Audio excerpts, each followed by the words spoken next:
উতঙ্কের উপাখ্যান। উতঙ্ক তৃতীয় শিষ্য, পড়ে গুরু স্থানে। একদিন যায় গুরু যজ্ঞ নিমন্ত্রণে। উতঙ্কে বলিল গুরু, থাকো তুমি ঘরে, কিছু নষ্ট নাহি হয়, রাখিবা গোচরে। এত বলি গেল গুরু যথা যজ্ঞস্থান। কতদিনে গুরুপত্নী কইল ঋতু স্নান। উতঙ্কে ডাকিয়া তবে ব্রাহ্মণী বলিল, তোমারে সমর্পি গৃহ, তব গুরু গেল। কোনো দ্রব্য নষ্ট যেন নহে কদাচন, ঋতু নষ্ট হয় তুমি করহ রক্ষণ। শুনিয়া বিস্ময়চিত্ত হইল উতঙ্ক, উদ্বিগ্ন বসিয়া ভাবে হৃদয়ে আতঙ্ক।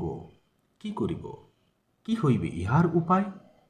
গৃহরক্ষা হেতু গুরু রাখিলা আমায়, ঋতু রক্ষা কর্ম এই না হয় আমার।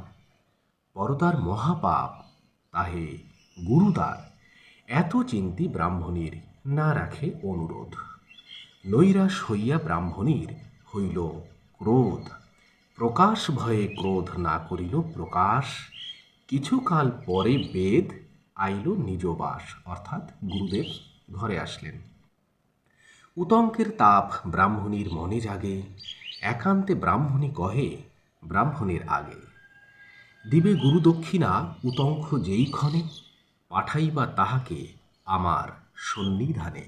না জানিল দ্বিজ এ সকল বিবরণ, সযতনে শিষ্য করেছে গৃহের রক্ষণ। শিষ্য প্রতি বেদ গুরু তুষ্ট অতি হন, অর্থাৎ গুরুদেব শিষ্যের প্রতি খুব তুষ্ট হয়েছেন। তুষ্ট হয়ে উতঙ্কে বলিল ততক্ষণ, যাহ শিষ্য, সর্বশাস্ত্র হও তুমি জ্ঞাত। শুনিয়া উতঙ্ক কহে করি জোড় হাত। আজ্ঞা করো গোসাই, দক্ষিণা কিছু দিব। গুরু বলে, তব পাশে কিছু না মাগিব। দেহ তবে তব গুরুপত্নী যাহা মাগে।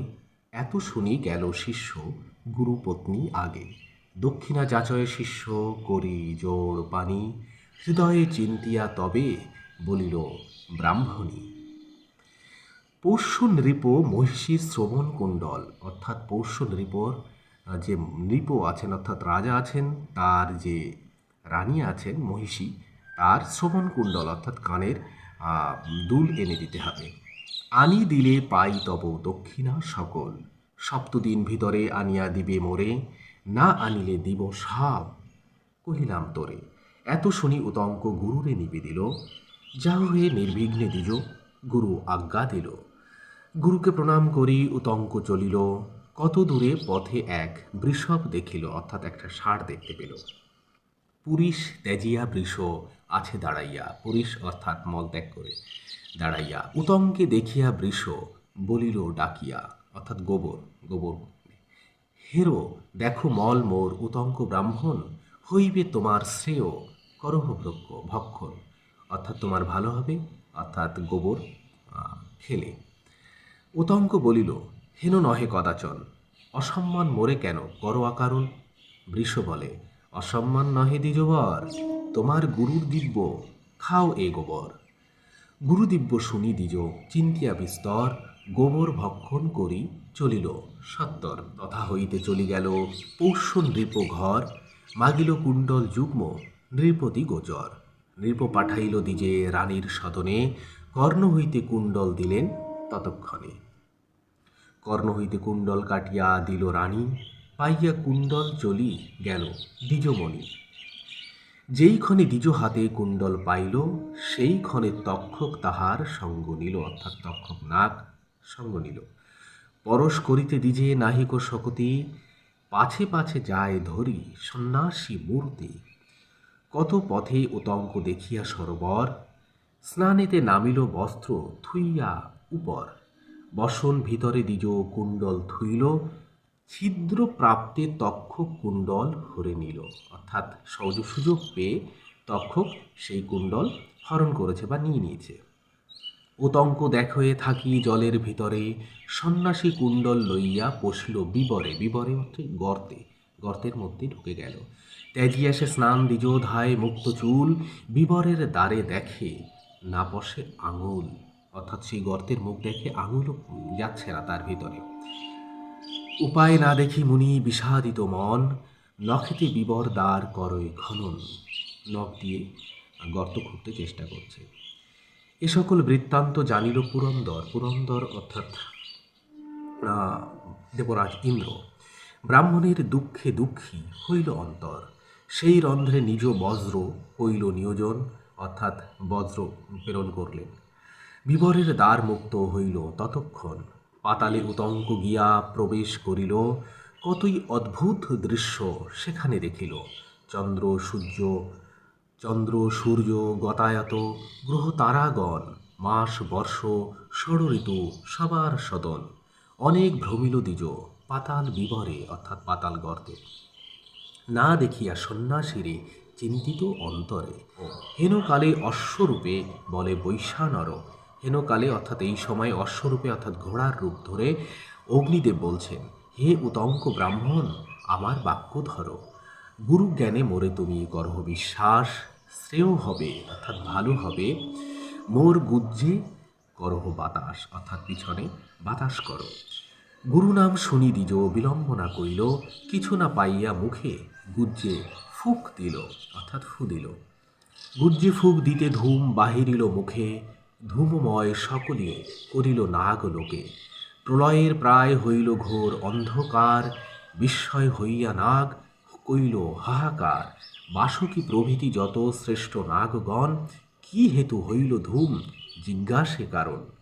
চর মুখে বৃত্তান্ত পাইয়া ততক্ষণ, তক্ষকে আনিয়া বহু করিল গঞ্জন, অর্থাৎ তাকে বকাঝকা করল।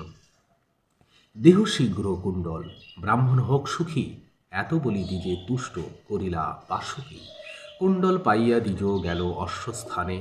পৃষ্ঠে করি অশ্ব লয়ে থইল ব্রাহ্মণে, অর্থাৎ সেই বৈশ্বানর অর্থাৎ অগ্নিদেব যে অশ্ব হয়েছিলেন অর্থাৎ ঘোড়া হয়েছিলেন, তিনি তাকে এনে দিলেন, অর্থাৎ পৌঁছে দিলেন। সপ্তদিন পূর্ণে আসি গুরুর গৃহেতে। দেখে গুরু পত্নী ক্রোধে আছে জল হাতে। মুখেতে নির্গত হইতেছিল সাপ বাণী।